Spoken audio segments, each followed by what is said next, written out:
Y'all, this is gonna be a good video, man. Keanu Reeves, one of my favorite actors, man, of all time, man. Shows off his own. We all know, man. A lot of us who ride or into motorcycles know that this guy loves motorcycles, man. So one of my favorite actors of all time, and my favorite hobby of all time for the moment, time being. You know, I was meant to watch this video. You feel me? When do you become a collector? When you have more than two or more than one? Or more than three? Is it more than three? It's more than two. It's more, once you get your second one, you're a collector. Okay? I'm when you get that barely a second collector. Nah, when you get the second one, you're a collector. Hi, I'm Keanu Reeves, co-founder of Arch Motorcycle. Let's take a look. Where I grew up in Toronto, every summer, motorcycle gangs would come into a place called Yorkville. Those bikes, those people, those pirates, I think touched that 10-year-old kid in a way. I learned how to ride a motorcycle when I was doing a film in Munich. This young woman had an Enduro, and I asked her if she'd teach me how to ride it. And when I came back to Los Angeles, this is probably around 86, 87, I got my first motorcycle. He has his own motorcycle company. So that means he produces motorcycles. I just seen in the background. Those are all his. The motorcycles, I didn't know that. Like, those are the motorcycles that his company produces. So this is where he got his own suits and everything. I did not know this. It all happens. I thought he just had a bunch of motorcycles in his garage. Kind of backstage, if you will. We have some client bikes here being worked on and assembled. And then personally, this is the second motorcycle I bought in Los Angeles around 1987. It's a 1973 Mark IIA Norton Commando. Had a lot of good times with this motorcycle. And I just grew up really loving Nortons, the upswept pipe. It's an English twin. Norton was renowned for the featherbed frame, which means that the engine is rubber mounted, kind of taking a lot of the vibration out of it.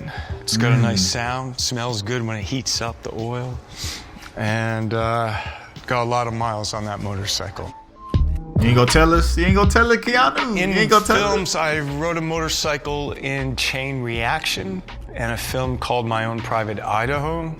In My Own Private Idaho, the gentleman came out with a canary yellow Norton. And the guy's like, so do you know this bike? And well, this is how you know. I was like, I got it. That was a fun day to ride that bike and ride with River Phoenix. What about John Wick? Didn't you ride in that? Oh yeah, that was a cool scene, man. That whole series, man. Recently in John Wick. Yeah, I know. We know what scene. 3. That was a cool scene. I got onto the bike, so I had to ride it down an alleyway, and I did ride it down a bridge. And there's a fight sequence. Yeah, I rode in John Wick 3. Norton's, the year that I bought the 73, the shift patterns on the other side of the motorcycle in a different direction. So that took a second. The shift Norton's, the year that I bought the 73, the shift patterns on the other side of the motorcycle in a different direction. So that took a second. And then when it came to the reality of the Norton, it was amazing. You know, it's not a super scary fast, you know, especially for a young rider. You know, I didn't get on a motorcycle that's 100 horsepower and I can go 150 miles an hour on it. I can do that now, but I've never gone 150. Keanu, stop playing, man. You ain't never win 150, Keanu. I haven't actually gone that fast. I'm like in the 135 range. Okay, see, so he said 135. Okay.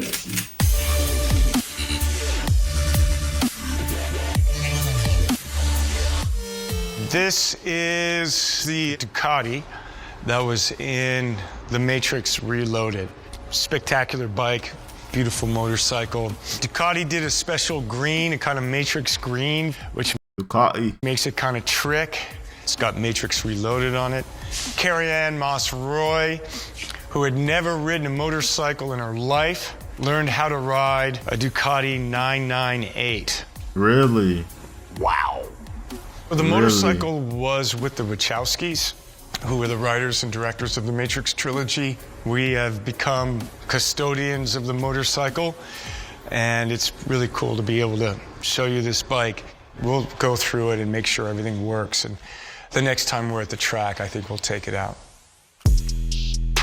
You know, when I work on films, you know, in the past, they would, you know, have contracts that said you couldn't ride a motorcycle. You know, you're an asset and they don't want you to crash. That is a thing. That is a thing. See, I know stuff happens on motorcycles, I do, but that is ridiculous. So people, you know, it's more about y'all drivers really than the motorcyclists. Motorcyclists do some wild stuff, but it's a lot of y'all drivers' fault, bro. Sometimes I would. But to have that in the contract and your insurance, you can't ride bikes is wild. Pay attention to that, and sometimes I didn't. Oops. Can't help it. That's wild. It's not difficult to communicate what it's like to ride a motorcycle because, you know, if you've ridden a bicycle, you kind of get it. And a motorcycle, you're a little more vulnerable, so the stakes are higher. No, you're a lot more. It's a big. You're really Which I like, vulnerable, bro. For me, it's the visceral quality of it, the vibration, the wind. But on that second part, the stake, see, that's what get people, you know. I'm that adrenaline junkie type, you know what I'm saying? I want to feel alive, you feel me? And that's what motorcycles do. And the sound. And then it's just really a great place to think, to feel, to get away. Mm-hmm. You know, when I don't ride a motorcycle, I go through withdrawal. It's not good for my health. Mm-hmm.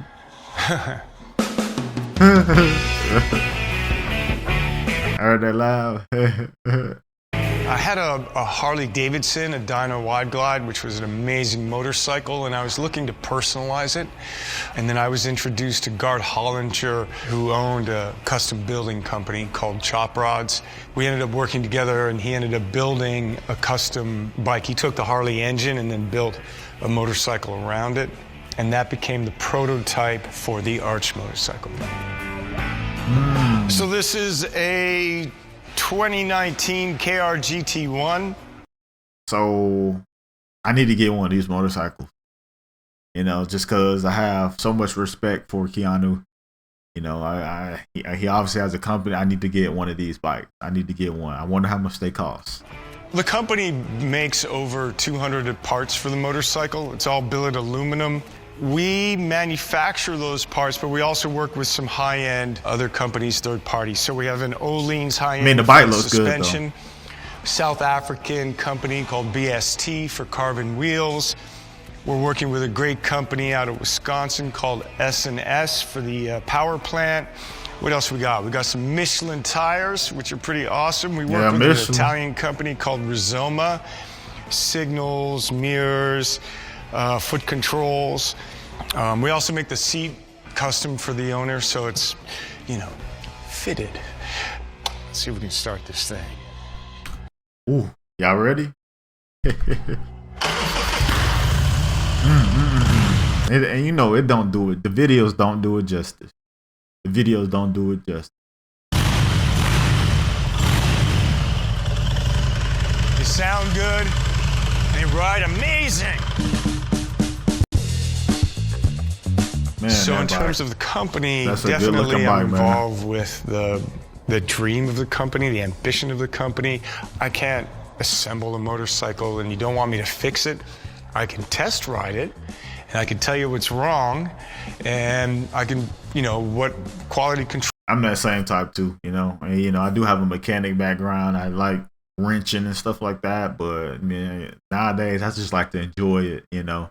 And when you ride it for so long, yeah, you could just start to tell though, you know, you may not be the engineer, but you know, you can be the consultant though. You feel me? Control, how do we want it to feel? What are we doing? Mm-hmm. I'm not doing any of the drawing. Gart is doing that, but he'll show me and we'll, you know, talk about it. And then infrastructure and what's the voice of the company? Who are we? What are we presenting? And I don't work with that.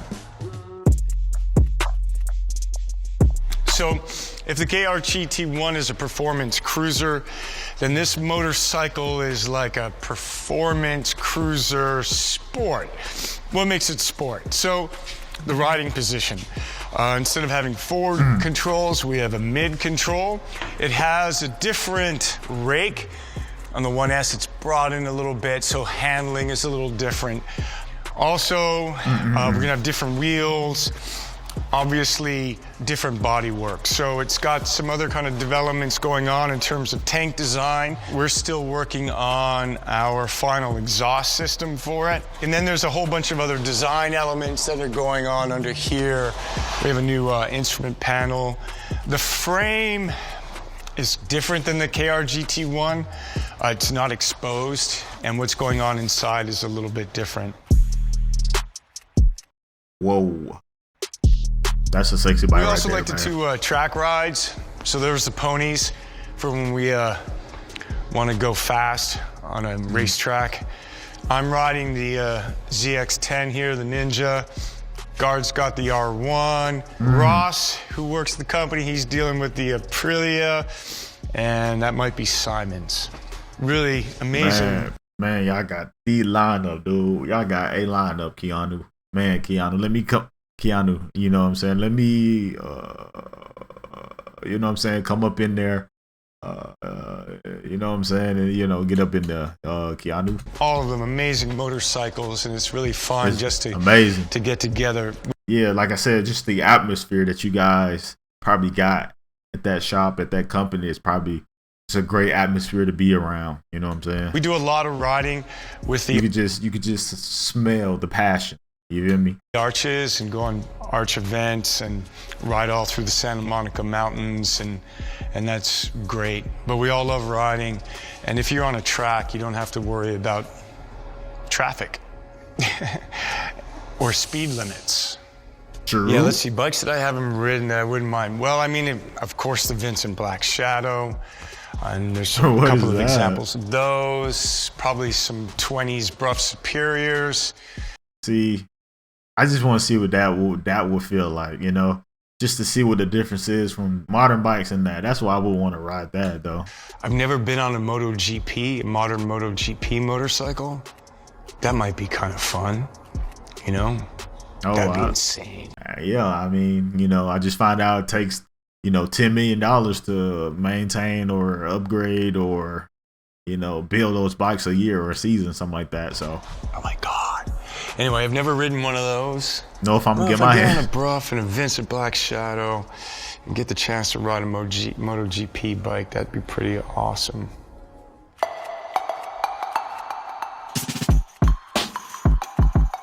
What we have here is what we call the Method 1/4. Just look at that monster, bro. So, I think the other two bikes they showed us, he has a hybrid, like performance cruiser. So, what is this? This is a prototype, so you can't jump on this yet and ride it. It's kind of like how the automobile company does concept cars. This is kind of a concept motorcycle that we're looking to make into production. It will eventually have a carbon fiber monocoque frame. You can start to see the idea of that coming down here on the down member of the frame. This will become carbon fiber.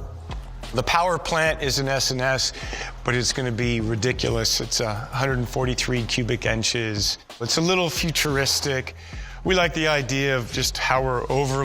I like futuristic. I really do. I see a futuristic trend now with the electric bikes. A lot of electric bikes I see got that trend to it, but with like this right here, I like to see a lot more Laying, futuristic integrating looking. different materials, the aluminum, the carbon fiber, going into the elements of the skins of the seat. And then just some of the design elements are pretty spectacular. BST is going to be developing a new wheel for us. It'll be outrageous. This motorcycle is outrageous, but that's part of the fun.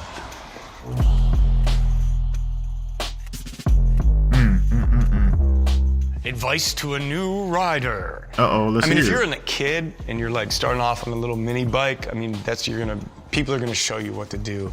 If you're a young adult and you're not dirt riding and you want to get on the street, take a class. You know, start. I would recommend most people take a class, but if you're like me, you know what I'm saying, you kind of mechanically gifted in a way, you know. I drove stick with the with my car and stuff like that. I just like drive. I was a mechanic, like I said, my background, so it came natural to me. It didn't take me that much to catch on to ride motorcycles, but most people, yeah, I would say it's just probably get the Start with a small class. CC. Get a bike that you can get your And I still started with a smaller CC too. I'm still on that thing. feet on the ground. Something that's not going to freak you out.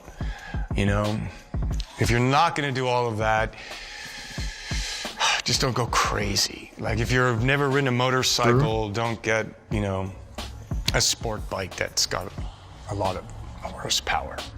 But yeah, be comfortable on it. Don't get too much power that, you know, can overwhelm you too quickly. And have fun. Awesome, Keanu. Great video, man. I love to see it. Love to get those insights on the company. I didn't even realized. I thought this video was gonna be him, his most prized motorcycle. I thought it was gonna be motorcycles in his garage or something like that. He's gonna show like 30 motorcycles in the garage, but this is even better. He has his own company, co-founded with another person. He has his own performance cruisers. That's even better. That's awesome, and I'm definitely gonna try to get my hand on one of those one day, man. Great video. Video is by GQ. I said GQ. Appreciate y'all for tuning into the video. Hope y'all enjoy it. I see y'all soon.